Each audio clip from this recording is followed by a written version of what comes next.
For years, Syrians were frustrated by the leadership of President Bashar al-Assad. A lack of jobs and a political voice led to pro-democracy demonstrations which exploded in the city of Deraa in March 2011.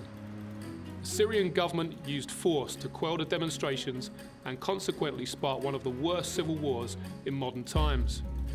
This resulted in a proxy war as different political powers battled for control of the region.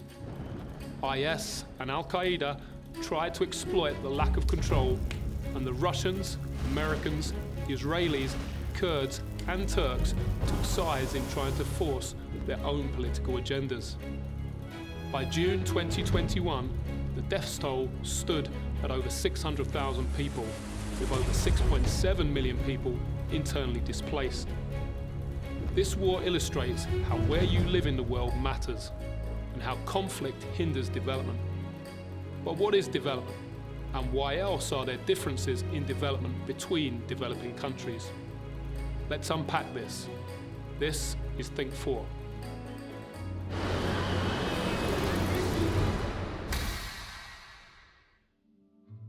The world has seen massive progress in some things, such as global increase in life expectancy.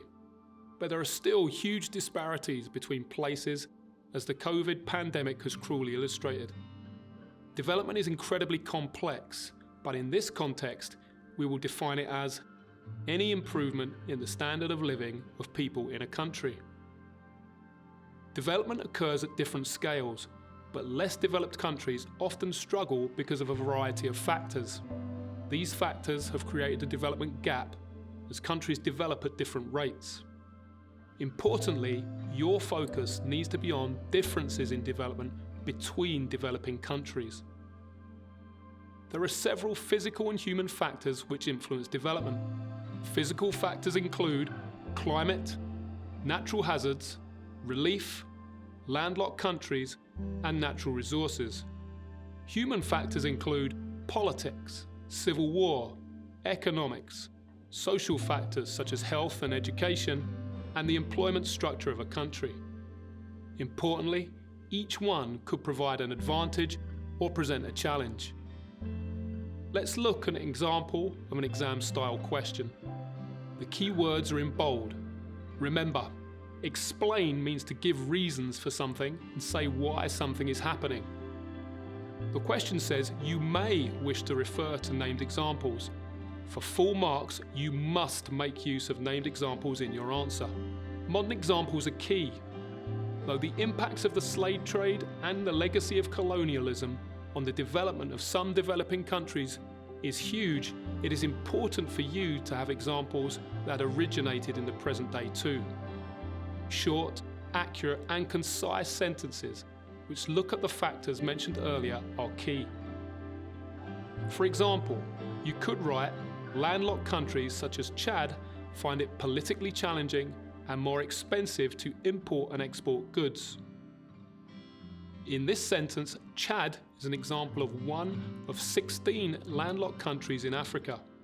The explanation is that it is expensive to import and export goods. Another explanation may focus on natural resources in Malaysia. Here, the example is Malaysia, and the explanation is their ability to export and sell palm oil and rubber. Look also at the use of key geographical words like primary products. Look how the candidate takes this further to develop a second point, detailing how poorer developing countries may not have the infrastructure and wealth to exploit their natural advantages in the first place. Though I have spoken specifically about exam questions here, there is a much bigger picture that concerns all of us. The world is dynamic. Events in the world continue to shape our futures and the progress of every country on the planet. Syria is still at war, and though President Assad has now regained control over much of the country through Russian help, the daily fight for survival goes on for many. As geographers, our job is to understand and explain what happens in the world. It is our job as geographers to help others think more. This was Think 4. Thanks for watching.